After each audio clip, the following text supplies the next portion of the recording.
वृंदावन बिहारी लाल की जय। सज्जनों, इस प्रकार से भगवान की कथा, भगवान की लीला अपरंपार है। एक भैया जी की तरफ से भगवान के चरणों में 100 रुपए का दान। भगवान इनका कल्याण करे, बाल बच्चे सब स्वस्थ रहें। मेरे संजय बाबू की तरफ से भगवान के चरणों में 100 रुपए का दान।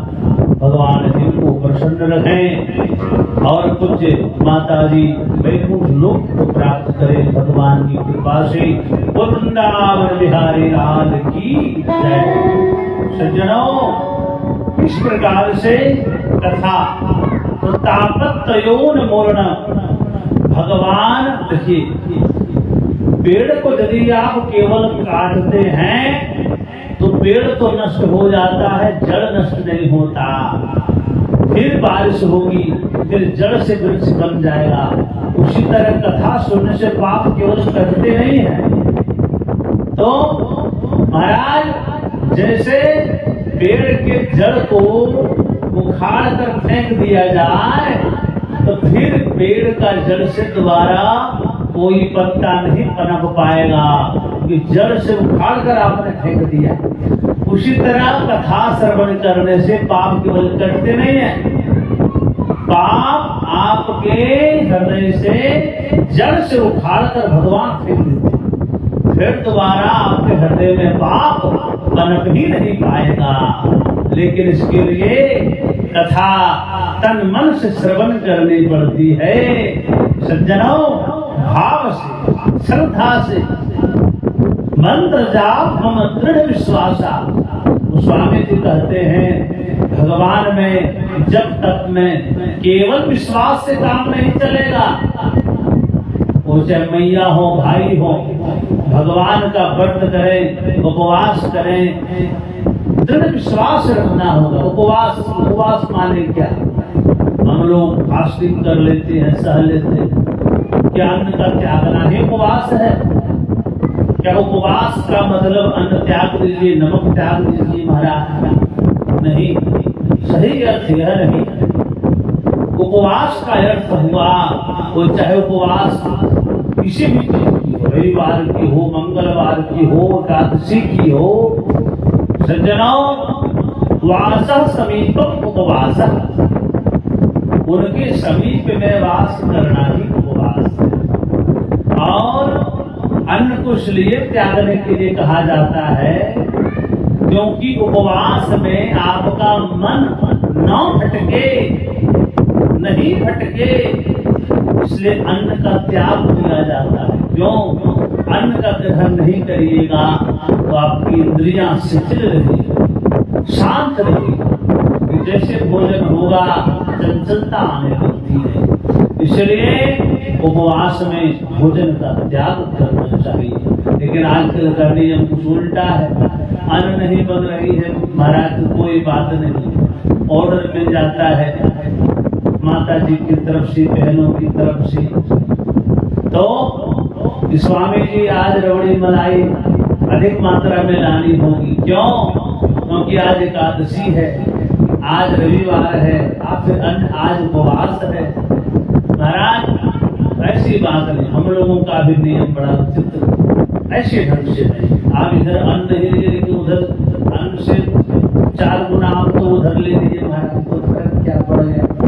तो ऐसा नहीं लेना है। शरीर को तपाना, तपस्या क्या है? तपाना ही तपस्या, शरीर को तपाना।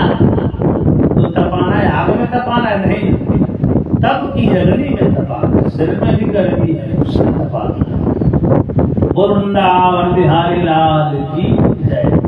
कई लोग जागरण करते हैं, ऐसे वैसे तो एकादशी में भी नियम है, कोई भी उपवास में नियम है महाराज, रात्रि को जागरण करना चाहिए।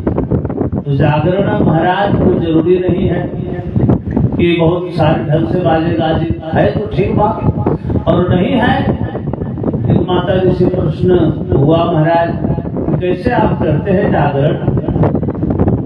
जवाब मिला कि महाराज बहुत सुंदर ढंग से करते हैं। मोबाइल में एक से ऑनलाइन चैनल आ गए हैं, सीरियल लगा देते महाराज, और पूरे रात भर में हम कई सीरियल को देख लेते हैं, मेरा जागरण हो जाता है। महाराज रात भर जग जाते हैं, मेरा जागरण हो जाता है। क्या यही जागरण है? जगना ही जागरण है क्या? नहीं। तो जो हरि का चिंतन करते हुए जागरण करे वही जागरण है। जागना गोविंद का नाम रखते उसी का नाम जागरण है। तो ये बात है सज्जनों, विधि विधान पूर्वक अधिक करे। अच्छा को भी व्रत हो, उपवास हो, एकादशी हो या कुछ भी हो, झूठ बोलने से बचना चाहिए। उस दिन फोन का उपयोग बहुत कम करना चाहिए। सात्विक रूप से भगवान का ध्यान करना चाहिए और मन को हरि से जोड़े हुए रखना चाहिए। इसलिए अन्न का त्याग इसलिए किया जाता है। कई घर में माता जी एकादशी करती हैं, लेकिन भाई जी से पूछा जाए तो महाराज मेरे घर में करती हैं देवी, मुझे करने की क्या आवश्यकता? तो महाराज अगले दिन भोजन वो करेगी तो अपना पेट नहीं भरेगा, मुझे भी भोजन करना होगा, तो उसका एकादशी से मेरा एकादशी कैसे हो जाएगा? महाराज करना चाहिए, स्वयं ही करना चाहिए, क्योंकि उस दिन सभी पाप सब भगवान के पास पहुंच गए। बोले महाराज हम लोगों का वास कहाँ रहेगा? उपवास के दिन, एकादशी के दिन तो महाराज जाओ, आज जगह नहीं मिल रहा है तो जाओ, आज तुम लोग चावल में वास करना, मध्य मांस में वास करना, शराब में वास करना, जुए में वास करना, झूठे वचन में वास करना। तो ऐसी तिथियों में, एकादशी आदि तिथियों में अगर कोई चावल भी खा ले, मांस खा ले, आजकल तो कोई नियम रहा खाने पीने के पीछे सब बड़े। महाराज तिथि चाहे एकादशी हो चाहे पूर्णिमा, हर दिन बराबर। महाराज ऐसे दिनों में ये सब चीजों में पापों का वास है। अगर खा लेते हैं तो आप जानबूझकर पाप का भोग ले लेते हैं, मोल पाप को खरीद लेते हैं। वृंदावन बिहारी लाल की जय। ये सब चीजों से बचना चाहिए सज्जनों। कथा पर अब तापत्रयोन्मूलनम, तीनों प्रकार के पापों का उन्मूलन करती है। और श्रीमद्भागवते महामुनिकृते किंवा परेरीश्वर सत्यो हृद्यवरुद्धते त्रकृतिभे शुश्रूभियस्ततक्षणात्। श्रीमद्भागवते महामुनिकृते, श्रीमद्भागवत के अनुसार कहा जाता है कि जिस क्षण आपने केवल सोचा कि मुझे श्रीमद्भागवत कथा श्रवण करनी है, केवल सोचा है, उतने ही मात्र से सत्य हृदय हरि अवरुद्धते। सज्जनों, जब भी आप किसी भी सत्कर्म करने के बारे में सोचते हैं या फिर श्रीमद्भागवत कथा को श्रवण करने के बारे में केवल सोचते हैं, उतने ही मात्र से हरि आपके हृदय में अवरुद्ध हो जाते हैं, आने की कैद हो जाते हैं। महाराज प्रकट होना और कैद होना में अंतर है। प्रकट होने का मतलब है कि प्रकट हो गए फिर गायब हो जाएंगे, अपने मन से चले जाएंगे। लेकिन ये नहीं महाराज, अवरुद्धते बोले कैद हो जाते। जिस तरह जेल में जेलर भी रहता है, कैदी भी रहता है। जेलर तो स्वतंत्र है, उसका मर्जी है, कहीं बाहर कहीं भीतर। लेकिन कैदी महाराज बाहर निकलते हैं, कोई कैदी कहे कि भैया मार्केटिंग करके आते हैं, जरा सा नया नया कपड़ा खरीदना है, क्या उसको मिलेगा छुट्टी? नहीं महाराज, अरे नहीं रहो, वो कैद हो गए। और इसी भांति भगवान आपके हृदय में कैद हो जाते हैं। इसलिए कथा अगर श्रवण करने के बारे में आपने सोचा है तो भगवान कैद हो गए। यदि आप श्रवण कर लीजिएगा तो आपकी क्या गति होगी। वो वृंदावन बिहारी लाल की जय। तो बड़ा पुण्य का प्रभाव है। इस तरह से भगवान की कथा सज्जनों आगे की कथा है। कथा श्रवण करवा रहे सूत जी महाराज सौनकादि महर्षियों को क्या कि एकदा ही विशालायां चत्वारः ऋषयो मलाः सत्संगार्थं समायाता तत्र सुस्तत्र नारदम्। एकदा ही विशालायां, एक बार विशालापुरी क्षेत्र में, विशालापुरी कहते हैं बद्रीनाथ। क्यों कहते हैं महाराज? एक बार विशाल नाम के राजा थे जिसका सारा धन अन्य राजाओं ने हड़प लिया था, उस पर विजय प्राप्त करके हासिल कर लिया था। उस राजा के पास कुछ नहीं छूटा, बेचारा रोने लगा। उनको लगा कि चला जाए बद्रीनाथ तपस्या करने और भगवान को प्रकट करेंगे महाराज, उनको याद करेंगे तो अवश्य दर्शन देंगे। और यदि दर्शन देंगे महाराज तो मैं अपना डिमांड रखूंगा जो मुझे चाहिए। प्रभु ऐसा ही हुआ। क्या हुआ? भगवान दर्शन दिए और बोले वरम प्रयास वर मांगो, वर मांगो। और विशाल नाम के राजा जो थे वर मांगने लगे कि प्रभु जितना राजपाट धन संपत्ति मेरे पास था, एक चाचा जी की तरफ से भगवान के चरणों में 100 रुपए का दान समर्पित हुआ। भगवान उनका कल्याण करे। बोल वृंदावन बिहारी लाल की जय। ओ सीताराम सीताराम सीताराम सीताराम।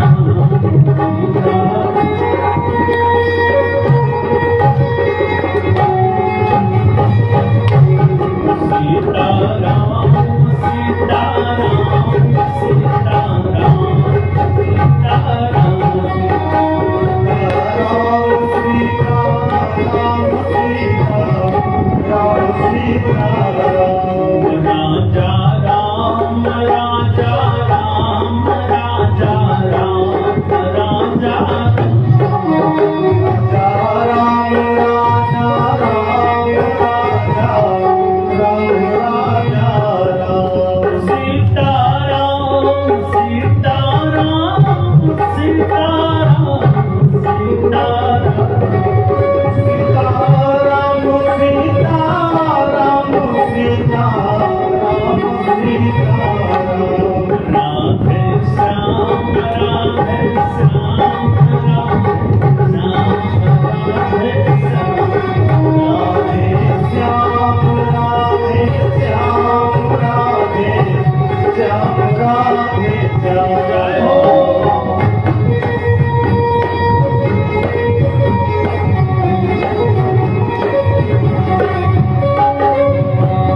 प्रकार से महाराज विशाल नाम के राजा ने जब अपना राजपाट मांगने लगा, भगवान बोले जाओ ये सब सामान तो तुझे मिलेगा ही, लेकिन जाओ मेरी तरफ से वरदान है, मेरे नाम के साथ तुम्हारा भी नाम लिया जाएगा।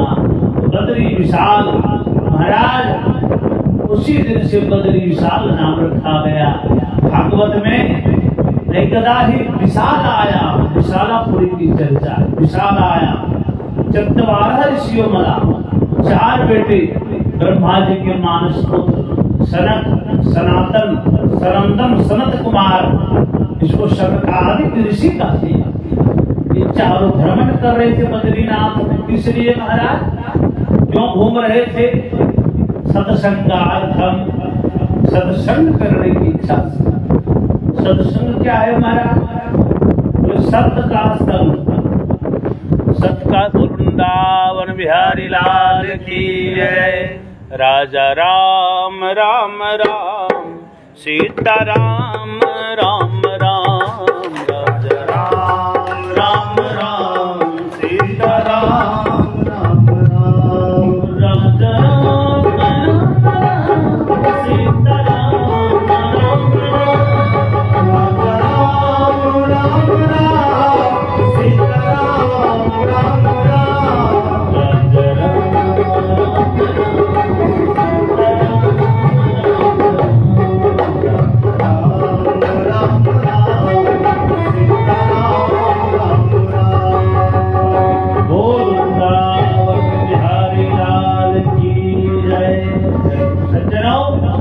सत्संगार्थम, सत्य का संग, सत्य का संग ही सत्संग है।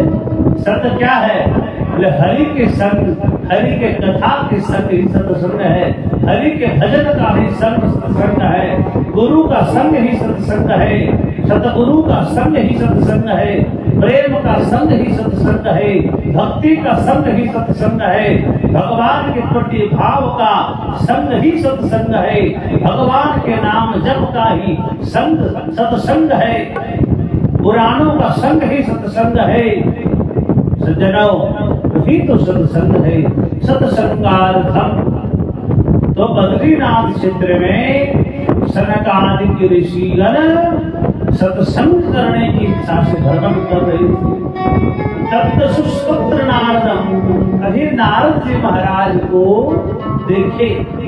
प्रभो, नारद जी महाराज उधर से आ रहे थे। लटका हुआ चेहरा, उदासीन चेहरा, प्रश्न कर रही सरकारी ऋषियों, महाराज कथम ब्रह्म नदीन मुख कुतश्चिंता तुरो कथम ब्रह्म दीन मुख। दीन मुख कहते हैं लटका हुआ चेहरा। महाराज आपका चेहरा इतना उदास, एक जोगी का चेहरा, एक सत्संगी का चेहरा, एक भगवान के प्रिय भक्त का चेहरा, एक भगवान के अनन्य भक्त का चेहरा उदास है, तो क्या कारण है? आपका चेहरा तो इस तरह उदास है महाराज। बोले कतवित्तो यथा जना, जैसे किसी कंजूस व्यक्ति का धन गिर गया तुम्हारा, 100 रुपया भी गिर जाता है तो उसके लिए 50 चक्कर तो लगा ही देता है महाराज, कहाँ गिर गई महाराज। प्रभु, तो इस तरह से प्रभु आपका चेहरा इस तरह उदास क्यों है? क्या गिर गया? क्या चुरा लिया? कौन लूट लिया महाराज? आपके पास न सोना चांदी है न हीरा मोती, फिर भी आप उदास हैं क्यों? क्या हुआ महाराज? प्रभु क्या बताएं, हम जब सर्वप्रथम इस पृथ्वी लोक पर आए, इस संसार में आए, मेरी इच्छा हुई कि भगवान की बनाई हुई सृष्टि को हम देखें, दर्शन करें। कोई दुखी तो नहीं है, कोई कष्ट में तो नहीं है, भगवान के भक्तों को सता तो नहीं रहा है। प्रभु, तो आप इस तरह उदास क्यों हो गए? तो महाराज, ऐसे दृश्य को ही मैंने देखा है, तो जिसका वर्णन मैं करूंगा तो आप भी उदास हो जाइएगा। क्या हो महाराज? बोले प्रभु, जिस तरह मेरी आशा थी संसार के संतों से, भक्तों से, गृहस्थाश्रम वासियों से ऐसी मेरी इच्छा पूर्ण नहीं हो पाई। जैसे भी सलोक में आया तो संतों की नगरी में चला गया, क्योंकि अगर धरती का पता लगाना है शांति है कि नहीं, या फिर संसार में सुख शांति है कि नहीं, भक्ति भाव है कि नहीं, तो संतों के पास जाइए पता चल जाएगा। अगर संत लोग बिजनेस का बात करने लगे कि महाराज इतना करोड़ हम इन्वेस्ट किए हैं, तो समझिए कि बड़ा फिर महाराज जहाँ जो संत भगवान के सिवा किसी और का चर्चा करने में उसको दोष लिखता है। देखिए कहा जाता संतों का संत और अन्न के कर्ण को बर्बाद नहीं करना चाहिए। संत लोग जो भगवान के ध्यान में डूबे रहते हैं, वो अगर पूंजी व्यापार का बात कर रहा है, समझिए कल्याण होना बड़ा मुश्किल है। प्रभु जब नारद जी महाराज बता रहे हैं कि जब मैं संतों की नगरी में गया और वहां पर जैसे मैं प्रवेश किया, एक घर में गया महाराज, तो बगल में एक घर से प्रभु बहुत जोर जोर से बच्चे की रोने की आवाज आ रही, छोटे छोटे बच्चे। तो मैंने पता किया संतों की नगरी में छोटा बच्चा 1-2 महीना का बच्चा है, क्योंकि हाँ किस इतने बच्चे का आवाज मारा, ये किनका घर है? किसी ने कहा महाराज ये घर ब्रह्मचारी जी का है। महाराज क्या बात है, नाम जैसे नाम अदस्य काम तो नहीं है, नाम ब्रह्मचारी जी, लेकिन गले के प्रभाव से इतना मुट हो गई, क्या कह रहा महाराज। कुछ दूर जब आगे बढ़े महाराज, एक घर के सामने बड़ी बड़ी गाड़ियां, बड़ी बिल्डिंग्स महाराज, नौकर चाकर। ये संतों की नगरी में किसका घर है महाराज? यहाँ झोपड़ी मिलना चाहिए, कुटिया मिलनी चाहिए। ये तो इतनी बड़ी बिल्डिंग, कोई बिजनेस व्यापारी रहता है क्या? नहीं रहा है। तो त्यागी जी का घर है। वृंदावन बिहारी लाल की। नारद जी महाराज का दिमाग जो है महाराज खराब हो गया कि प्रभु ऐसे लोग, संतों की दशा ऐसी है, तो इस हाल में देश हो गए मुझे पता चल गया। महाराज सारे लोग दुखी है। गृहस्थाश्रम में इधर आगे बढ़े तो देखे कि प्रत्येक घर धन का कमी नहीं है, लेकिन सुख शांति की बहुत ज्यादा कमी है महाराज। पैसा बहुत कमा रहे, कोई खुशी नहीं रह पा रहे महाराज। ऐसा कोई घर नहीं इस घर में कलह न होता। हर घर में कलह हो रहा है, कलेश हो रहा है, अशांति है। आज क्या है, पहले की अपेक्षा बहुत ज्यादा सुख है ना? फिर सुखी हैं हम लोग? नहीं महाराज, सुखी नहीं है। क्यों भैया? क्योंकि हम लोग केवल धन के पीछे भाग रहे हैं, हम लोग केवल माया के पीछे भाग रहे हैं, मायापति के पीछे। और अगर माया को पाना है भैया, मायापति को कपड़ों में माया सोता है, हम लोग माया के पीछे भाग रहे हैं। तो मायापति कृपा कैसे करे? मायापति के चरणों को पकड़िए, जगदीश के चरणों को पकड़िए, बेड़ा पार हो जाएगा। वृंदावन बिहारी लाल की। सज्जनों, नारद जी महाराज को बड़ा खराब लगा। कन्या के लोभातम पति नाम सलगनम तरुणी प्रभुता के श्याल को बुद्धि आएगा। घर में तरुणियों का राज हो गया है, कन्या का क्रय विक्रय हो रहा है, खरीदा जा रहा है, बेचा जा रहा है, पैसे लेकर के बेचे महाराज।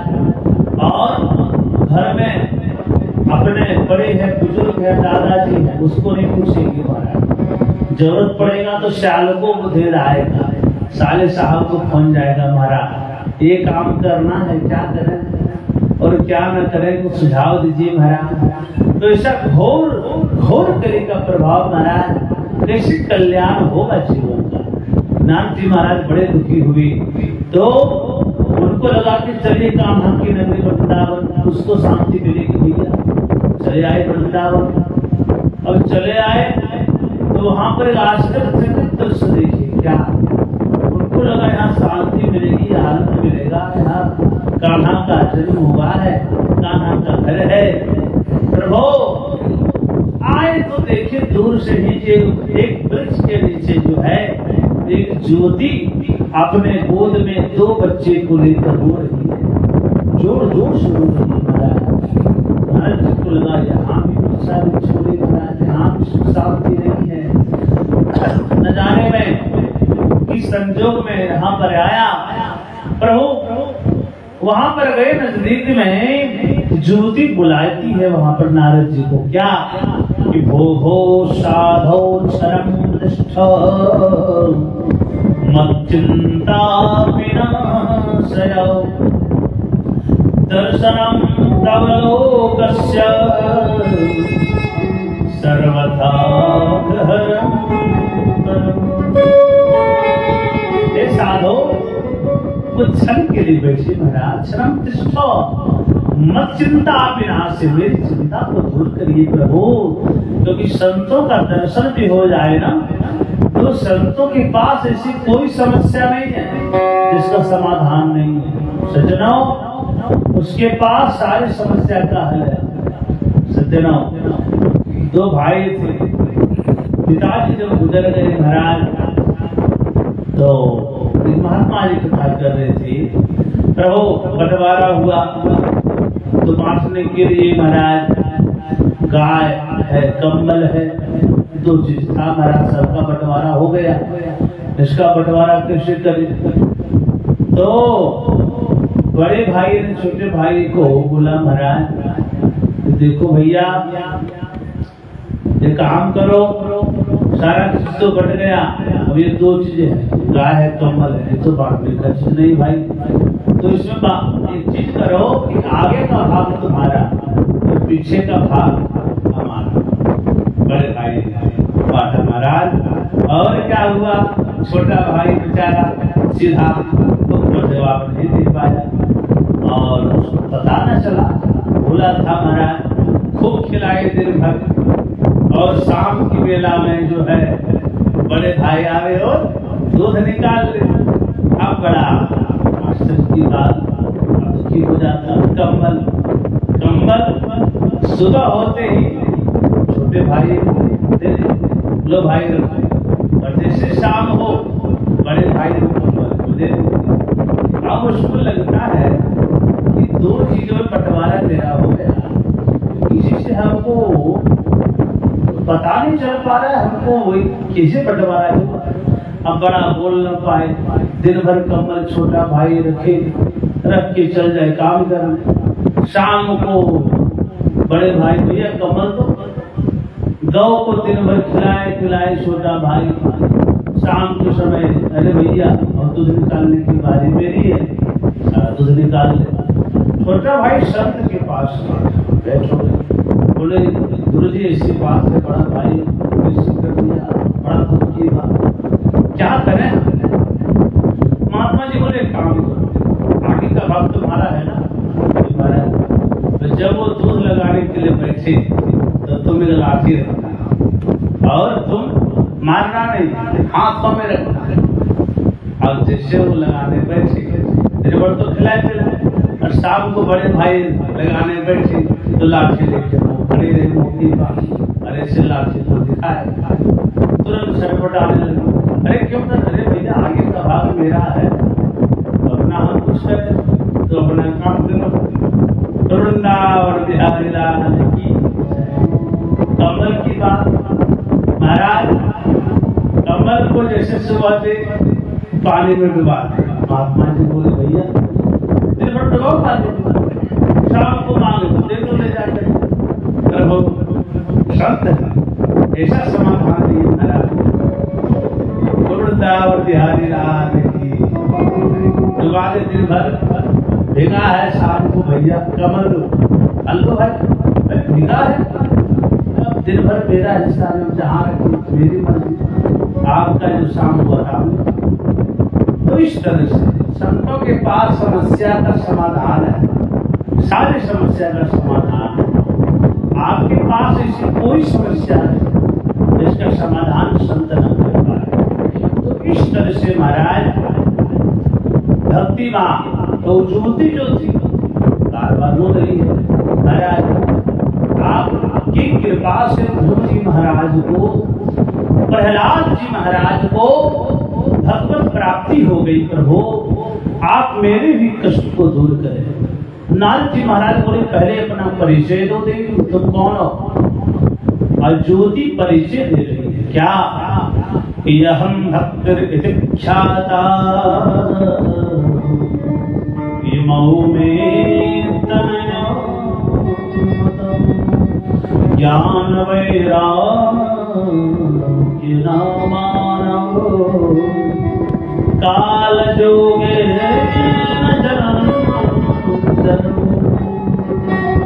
मेरा नाम ध्रुव भक्ति है और ये दोनों मेरे पुत्र हैं।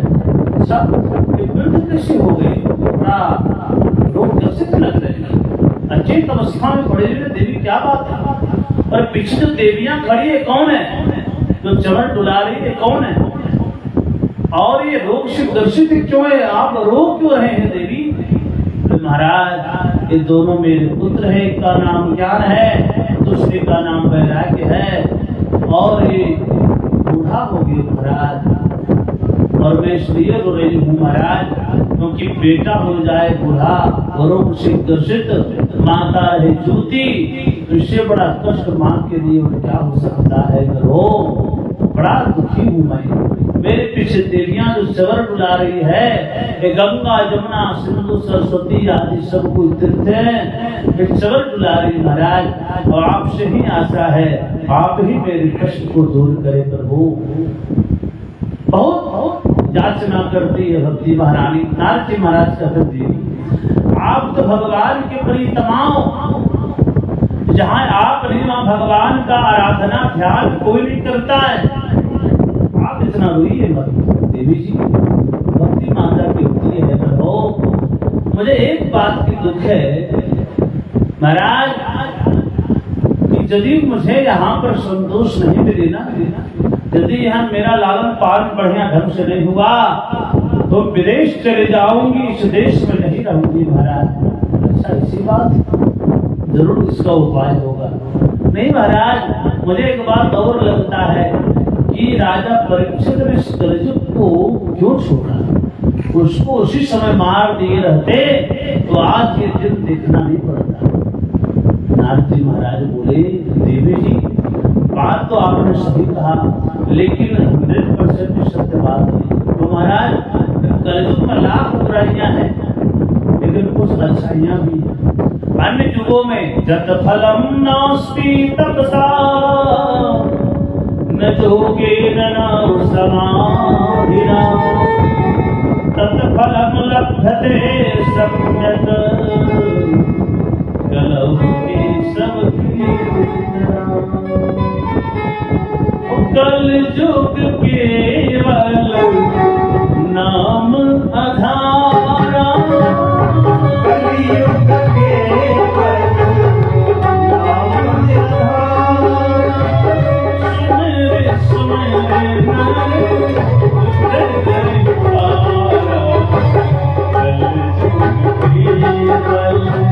नाम आधारा,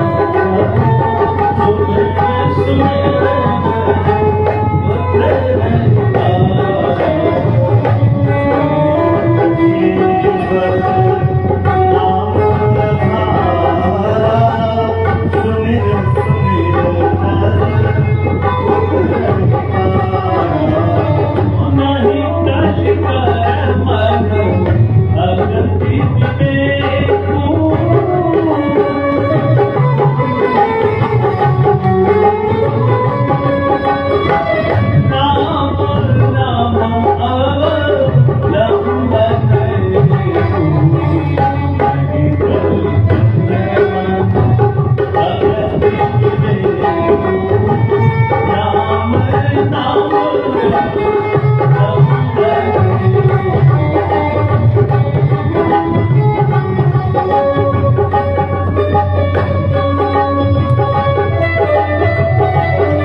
सज्जनों, तो नहीं कलि कर मन भगति विधि, कलयुग केवल नाम आधारा। अन्य युगों में व्रत करना पड़ता था, तपस्या करना पड़ता था सज्जनों, उल्टे टंग करके, जल फल छोड़ करके, त्याग करके। लेकिन कलयुग में कुछ नहीं करना है, केवल भगवान का नाम लेते रहिए, आपका काम हो जाएगा। सीताराम करते रहिए। मानसिक पाप को नहीं लिया गया, लेकिन मन से भी पुण्य कर रहे हैं, मन से बढ़िया भाव रख रहे हैं, परोपकार का भाव रख रहे हैं। सज्जनों, अष्टादश पुराणेषु व्यासस्य वचनद्वयम् परोपकाराय पुण्याय पापाय परपीडनम्। 18 पुराणों का सार क्या? परोपकाराय पुण्याय, परोपकार से बड़ा कोई पुण्य नहीं है। और पापाय परपीडनम्, पर पीड़ा के समान कोई पाप नहीं है। सज्जनों, भला करना चाहिए, कोई जरूरी नहीं हो 1 करोड़ रहे तभी भला होता है। सज्जनों, हम लोग बार बार भगवान से कहते, प्रभु आपने मुझे क्या दिया? अरे भैया, पीछे झांक करके देखिए, आपके पास 2 हाथ है, 2 पैर है, कई के पास तो एक भी हाथ नहीं है, एक भी पैर नहीं है। सज्जनों, उससे तो अब लाख गुना श्रेष्ठ है। कई आपके पास तो पहनने के कपड़े हैं, खाने के लिए रोटियां हैं। सज्जनों, कई के पास तो एक कपड़े में साल भर 2 साल तक पहनता है, पर हो उसके बाद कहीं मिल जाए तो फिर मांग करके पहनता है। सज्जनों, आप तो 4 रोटी खा लेते हैं, किसी के पास एक भी रोटी का ठिकाना नहीं है। और तो समझिए भगवान की कितनी कृपा है आपके ऊपर, क्या कहना। सज्जनों, आपके पास छत है, मकान है, भले मिट्टी का ही हो या पक्का का ही हो, कुछ भी हो। तो सज्जनों, कई लोगों के पास पेड़ के सिवा कोई मकान नहीं बना पाया, कई पीढ़ियां गुजर गई, तो आप कितने श्रेष्ठ हैं। देखिए सज्जनों, भगवान की महती कृपा है। कलयुग केवल नाम आधारा। सज्जनों, रोना बंद करना चाहिए और केवल भगवान का नाम जपिए, इसी से बेड़ा पार हो जाएगा। नारद जी महाराज बोले, देवी लाख बुराइयां हैं, लेकिन कलयुग केवल नाम आधारा। सुमिर सुमिर नरेंद्र ही पारा। केवल भगवान का नाम जपो देवी, बेड़ा पार हो जाएगा। सज्जनों, नारद जी महाराज वहां प्रयास भी किए हैं, ज्ञान वैराग्य के दुखों को दूर करने का प्रयास किए महाराज। ज्ञान वैराग्य के कानों में वेदों के मंत्र सुनाते हैं महाराज, वेदांत के मंत्र सुनाते हैं। कुछ देर थोड़ा हिलते डुलते हैं, फिर पुनः उसी अवस्था में चले जाते हैं महाराज। तो गीता पाठ भी सुनाए, वेद वेदांत वशिष्ठ गीता पाठ मुहुर्मुहु, बार बार गीता पाठ सुनाए महाराज, लेकिन कोई प्रयास सफल नहीं हो पाया। तभी महाराज आकाशवाणी हो गई, रो हे नारद जी महाराज, यदि आप चाहते हैं कि ज्ञान वैराग्य का दुख दूर हो जाए, भक्ति माता प्रसन्न हो जाए, तो आप सत्कर्म के महाराज। जैसे मैंने पूछना चाहा आकाशवाणी से, प्रभु सत्कर्म क्या है, इसे कहते सत्कर्म, कैसे होता है सत्कर्म, तब तक आकाशवाणी बंद हो गई। प्रभु मुझे लगा जब चलो चलते हैं और वही बद्रीनाथ में जाकर के तपस्या करूंगा और भगवान को प्रसन्न करने के बाद भगवान से ही प्रश्न का उत्तर पूछ लूंगा। प्रभु इसलिए हम यहाँ पर आए, लेकिन आप लोगों का दर्शन हो गया और अब मुझे आशा है कि मेरा काम बन जाएगा, अब कोई चिंता की बात नहीं है। प्रभु अब आप ही बताने का कष्ट करें कि आखिर सत्कर्म है क्या। प्रभु इतनी सी बात पूछने पर प्रभु सनकादिक महर्षि कहते हैं, ये नारद जी महाराज, दोनों भाई हैं, ब्रह्मा जी के ही बेटा मानस पुत्र नारद जी, उनके ही लड़के हैं 4 बेटा, सनकादिक महर्षि सनक सनातन सनातन सनत कुमार। प्रभु इस प्रकार की बातें कहने पर वहां पर सनकादिक महर्षि कहते हैं, नारद जी महाराज सत्कर्म सूचको नूनम ज्ञान जगत स्मृते बुधे श्रीमद्भागवत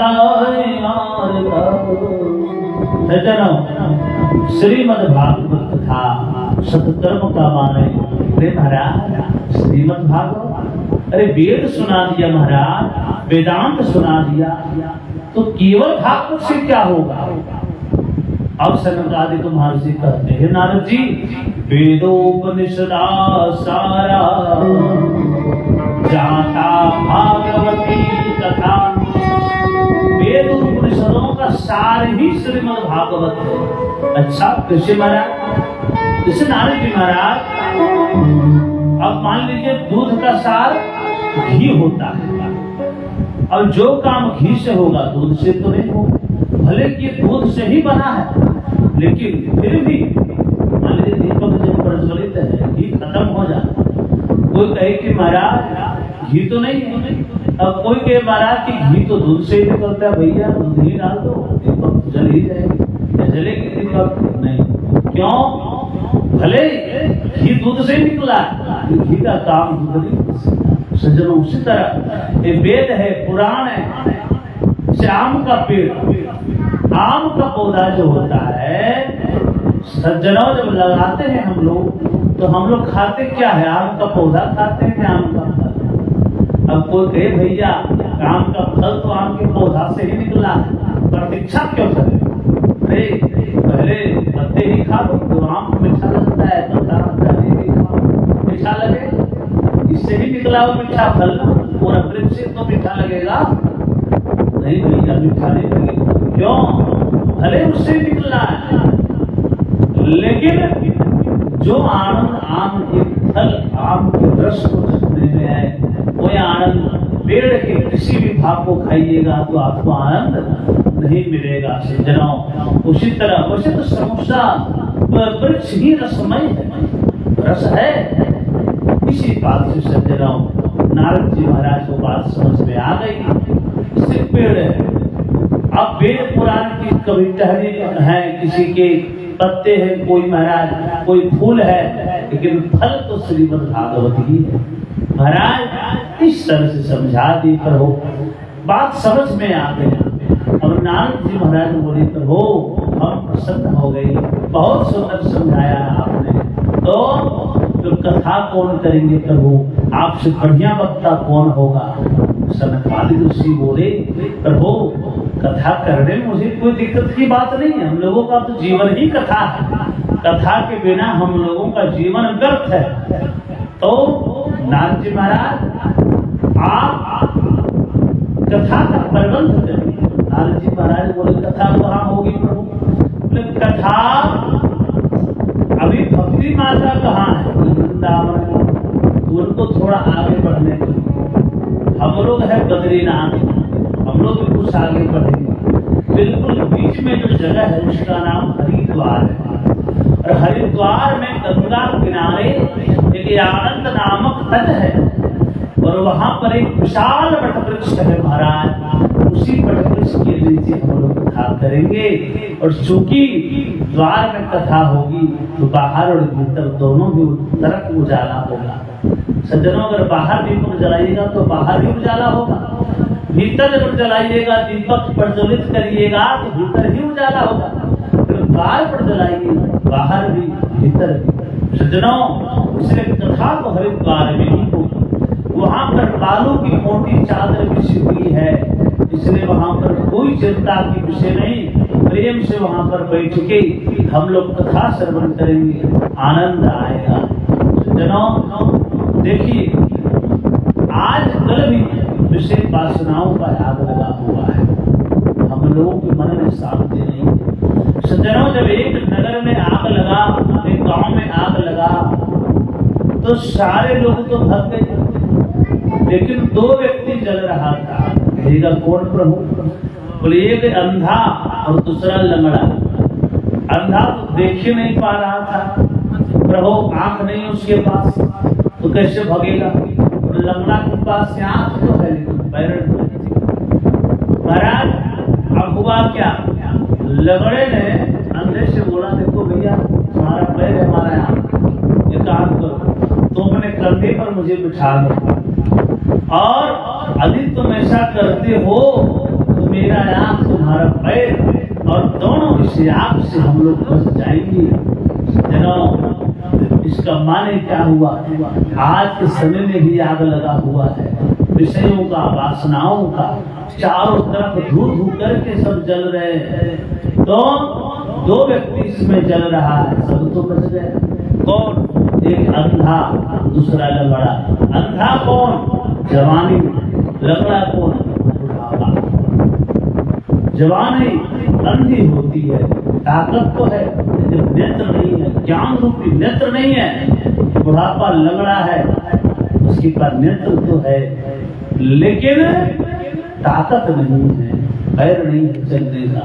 यदि महाराज लंगड़े का नेत्र प्रभु और अंधे का पैर दोनों मिल जाए, बुढ़ापे का अनुभव अपने ऊपर रख ले, जवान लोग तो काम हो जाएगा। इसमें कोई संदेह की बात नहीं है।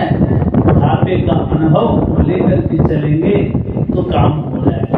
एक लड़का का विवाह जब फिर हो गया महाराज तो बोला कन्या पक्ष से कि किसी को नहीं लाना है, बूढ़े को तो लाना ही नहीं है। अगर बूढ़े बाबा को देख लिया आपके बाराती में तो विवाह कैंसिल कर देंगे महाराज तुरंत। ऐसा क्यों बात है महाराज? नहीं ऐसा ही शर्त ही मेरा, ठीक है करूँ। अब घर में बाराती सजने लगा, अब बूढ़े बाबा सब कुछ मना कर दिए लेकिन नाना जी वो तो बोले नाना हम तो रुकेंगे नहीं, वो तैयार थे। अब लड़का बोला कहाँ लेके जाएंगे, हम मना ही, हम बूढ़े को देखना नहीं चाह रहे हैं। नहीं बुढ़ावा नहीं आना चाहिए, शर्त है बाराती में। तो भैया डिक्की में बिठा दो, कहीं तो बिठा दो, लेकिन मैं जाऊंगा जरूर। बिठा दिया डिक्की महाराज।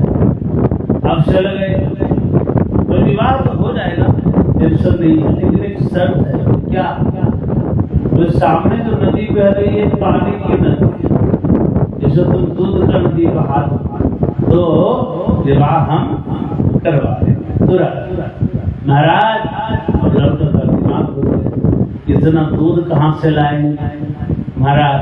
और इतना दूध आ भी गया तो पानी समझ हो गया। चलो भाई, और लड़का आया अपने महानी के पास, और गाड़ी के पास आया तो बोला अरे कोई बोला भाई नाना को निकाल दो। क्यों वहां दबाकर?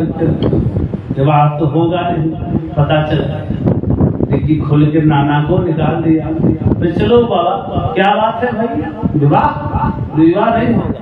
वृंदावन बिहारी लाल की जय। विवाह नहीं होगा। क्यों नहीं होगा? बोले एक शर्त है। क्या? जो बगल में नदी बह रही है वो उसे दूध का नदी उसमें बहा, पानी का नदी बह रही है, दूध का नदी बहा।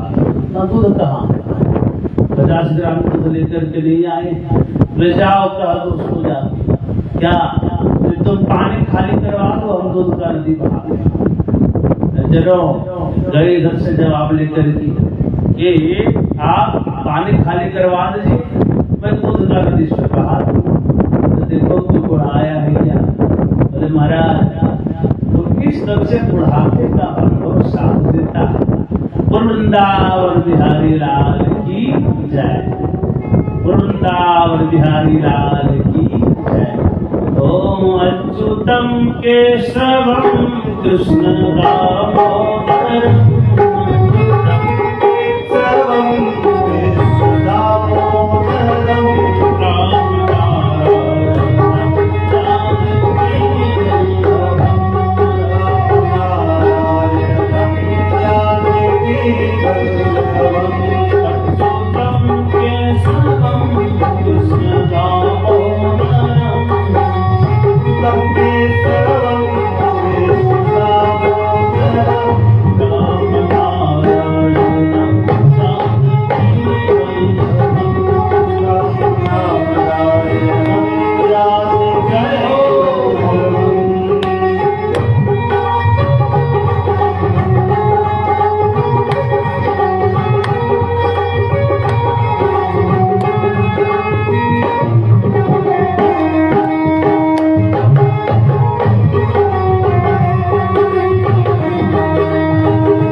भगवान सोते नहीं।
श्रीमद्भागवत महापुराण की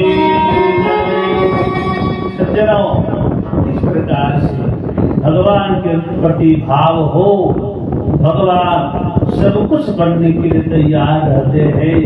भगवान कहते हैं अनन्यास चिन्तयन्तो मां ये जनाः पर्युपासते तेषां नित्याभियुक्तानां योगक्षेमं वहाम्यहम्। जो अनन्य भाव से मेरा चिंतन करते हैं उनका योगक्षेम मैं वहन करता हूँ। महाराज, तो अनन्य भाव से भगवान का चिंतन, अनन्य भाव से भक्ति श्रद्धा के साथ करना चाहिए। जरा सा होना चाहिए। दृढ़ विश्वास, भगवान के प्रति विश्वास नहीं, दृढ़ विश्वास होनी चाहिए। सज्जनों, अब वहां पर मुख्य जजमान बनकर के नाथ जी महाराज बैठे और सरकार के ऋषियों ने भागवत महात्म्य का गान किया। महाराज, भागवत है क्या? सज्जनों, श्रीमद् भागवत महापुराण को दर्शनम कोई देख भी दे तो उसके अनंत जन्मों का पाप क्षय हो जाता है। लेकिन कौन भाव से? महाराज, एक गुरु जी के पास एक चेला आए और बोले महाराज मुझे भगवान से मिलना है, ऐसी क्षण लक्षा महाराज मिला सकते हैं आप? अवश्य, चलो। और ले गए उसको तालाब। महाराज तालाब के पास ले गए, बोले चलो डुबकी लगा। जैसे डुबकी लगाया, गुरु जी पकड़ लिए उसका माथा और दबा दिए पानी में। थोड़ी देर तक लगभग 30 सेकंड तक महाराज 1 मिनट के लगभग छटपटाने लगा। तुरंत माथा छोड़ दिया। अरे महाराज और तो मारने के लाए थे क्या? तो नहीं महाराज मारने नहीं लाए थे। तो बेटा बोले देखो बेटा एक बात है कि जितनी छटपटाहट तुझे अपनी जान बचाने के लिए हो रही, इतनी छटपटाहट तुझे भगवान से मिलने के लिए हो जाए तो भगवान का दर्शन तो अवश्य हो जाएगा। उसमें तनिक भी संदेह की बात वृंदावन बिहारी लाल की। तो महाराज इस ढंग से भगवान की कृपा बरसती है, अवश्य बरसती है महाराज। दर्शन तो स्पर्शन, किसी का आंख न हो तो कैसे करेगा महाराज? लोग कोई स्पर्श भी कर महाराज तो भी वो तर जाएंगे। अच्छा महाराज अच्छा कोई महाराज श्रवण भी कर ले, श्रवणम पाप करनाशनम, सुन भी ले महाराज उसका भी पाप जलकर भस्म हो जाते। जिस तरह भले कमरा रुई से भरा हुआ हो, लेकिन एक चिंगारी जाने के बाद पूरा कमरा जितना रुई भरा हुआ है सारा रुई जलकर राख हो जाता है। उसी तरह महाराज भले पापों का ढेर हो आपके पास, लेकिन नहीं, राम नाम रूपी चिंगारी इतनी तीखी है कि इसके सामने पाप टिक ही नहीं सकते। वृंदावन बिहारी लाल की। तो ध्यान से भाव से महाराज भक्ति माता भागवत की महात्म्य को श्रवण करके वहां प्रकट हुई है और वहां प्रेम से भाव से गा रही है क्या? मोले श्री कृष्ण गोविंद हरे मुरारी हे नाथ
जब मांगे हैं भक्ति माता, सनकादिक ऋषिगण वहां पर कहे हैं महाराज देवी जी आप भक्तों के हृदय में वास करिए, क्योंकि जिसके हृदय में आप नहीं रहेंगी वो भगवान का याद नहीं कर पाएगा। भगवान तक पहुंचने के लिए आपके हृदय में भक्ति होनी चाहिए। भगवान के चरणों में बाबू की तरफ से 100 रुपए का दान समर्पित हुआ। भगवान इनको स्वस्थ रखे, कल्याण करते रहे। बोल वृंदावन बिहारी लाल की जय। सज्जनों, अब नारद जी महाराज प्रश्न करते हैं, प्रभु इस कथा से देखिए, अच्छा 7 ही दिन की कथा ये क्यों है? इसको सप्ताह ज्ञान जग कहा गया है। क्यों 7 ही दिनों में? क्यों 8 दिन 12 दिन क्यों नहीं महाराज? इसको सप्ताह ज्ञान जग क्यों कहा गया? और किसी जग का नाम ज्ञान जग नहीं है, लेकिन इसका नाम श्रीमद् भागवत कथा का नाम सप्ताह ज्ञान जग है। इसलिए है सज्जनों, क्योंकि सप्ताह में 7 ही दिन होते हैं। सज्जनों, रवि सोम मंगल बुध गुरु शुक्र शनि, सज्जनों 7 ही दिनों में संसार बना है और 8वां दिन तो होता ही नहीं। सज्जनों 7 ही दिनों में हम लोग आए हैं, 7 ही दिनों में चली जाएगी। 7 ही दिनों में दुनिया बनी है, 7 ही दिनों में दुनिया सब चली जाएगी। इसलिए 7 ही दिनों की कथा है सज्जनों। और श्रीमद् भागवत महापुराण की जय।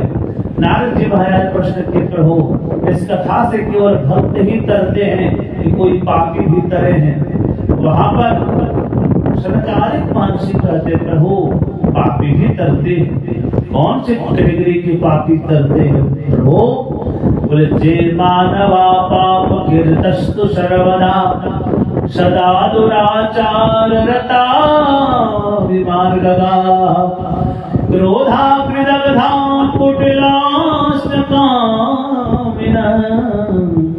सप्ताह यज्ञेन कलो पुनन्दिते। ये मानवा पाप कीर्तस्तु सर्वदा, जो मानव ने जीवन भर पाप कर्म किया, पापी है, दुराचारी है, माता पिता का अपमान करता हो। सज्जनों, माता पिता प्रत्यक्ष भगवत स्वरूप है और माता पिता को दिया अपमान करते हैं, समझिए आपने सारे देवी देवताओं का अपमान कर दिया। क्योंकि मेरे राम जी भी आज तक हम लोग क्या माता पिता को प्रणाम करने में बहुत पीछे हट जाते। सज्जनों, कितने लोग अपने माता पिता को प्रणाम करते? हाथ उठाएंगे। सज्जनों, माता पिता को प्रणाम करना चाहिए। क्यों भैया? प्रातः काल उठी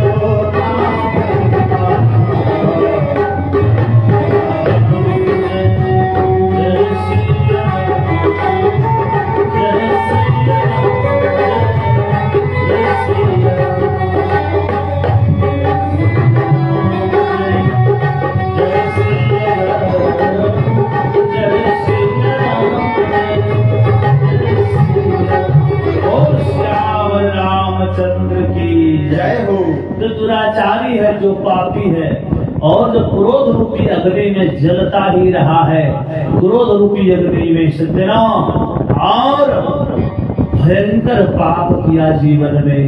सज्जनों, पाप करते करते यदि मर गया और मरने के बाद भयंकर प्रेत बन गया, और यदि उसके निमित्त ही श्रीमद् भागवत कथा करवा दी जाए तो उसको भी प्रेत जोड़ी से मुक्ति अवश्य ही मिल जाती है। इसमें कोई संदेह की बात नहीं। किसको मिली है महाराज? जो मिली है महाराज किसको?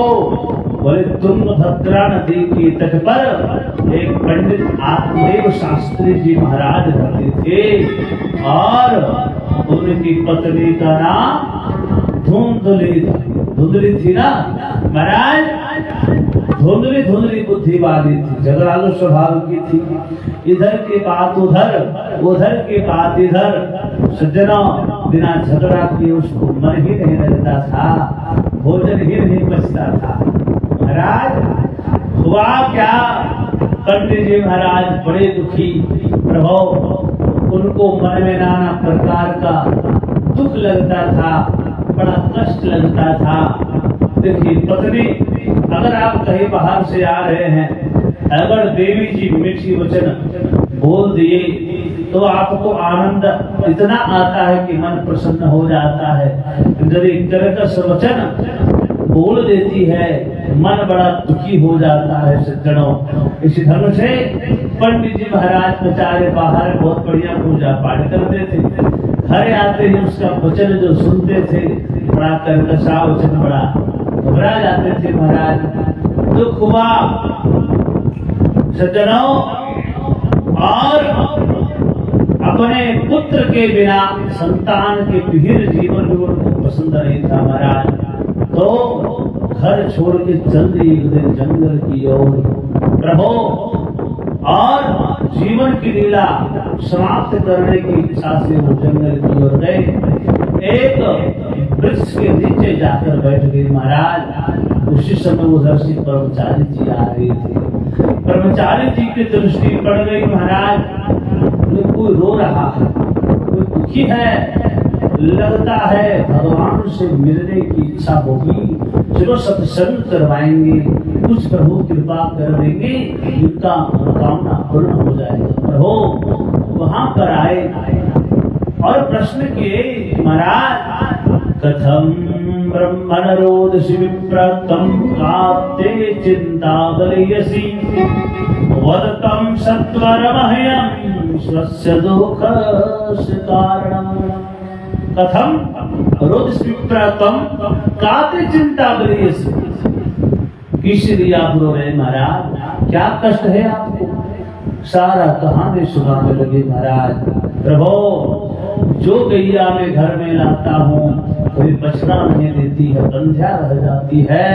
इस पौधा को मैं लगाता हूँ प्रभु, वो कभी फल नहीं प्रदान करती है, सदैव बिना फल दिए ही रहती है। प्रभु, जब भी कभी तुलसी का पौधा लगाता हूँ सूख जाया करती है।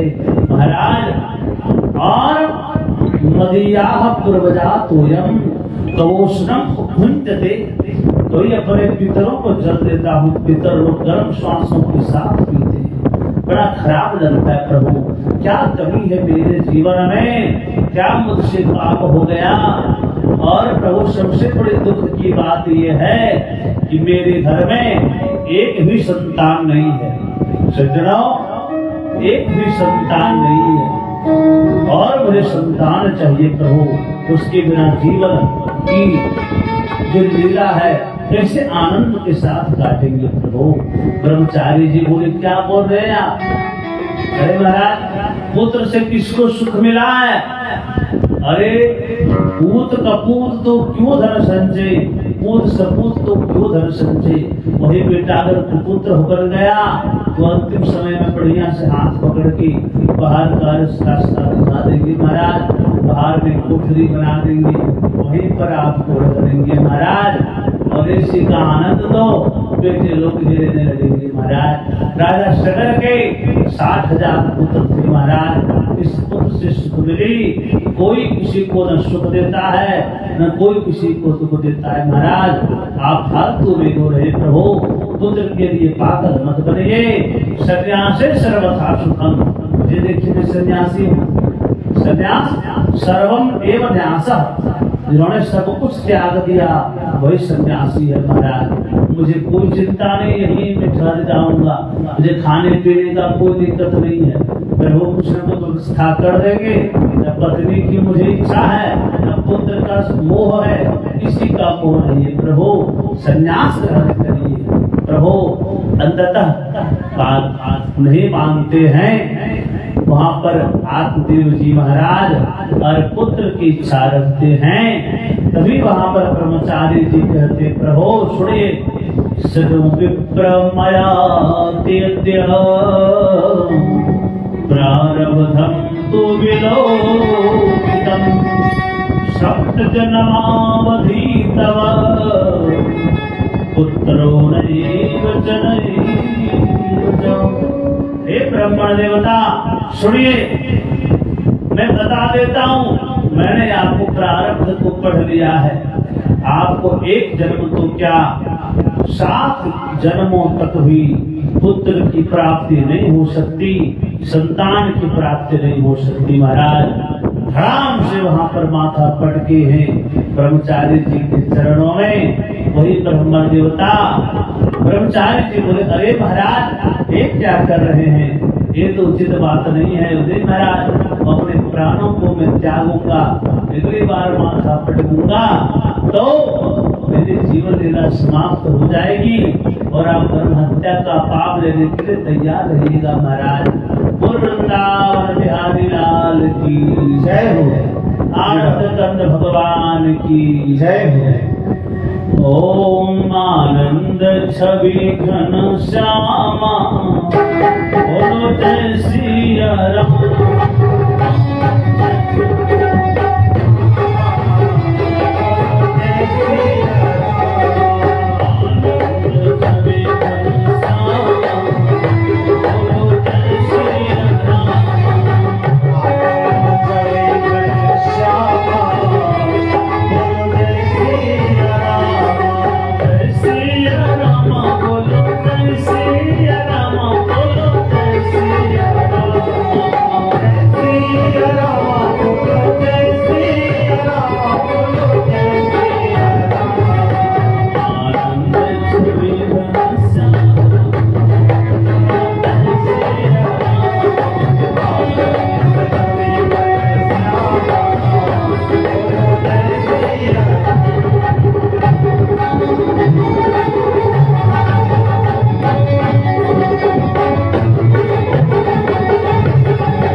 श्री भागवत भगवान की है याद,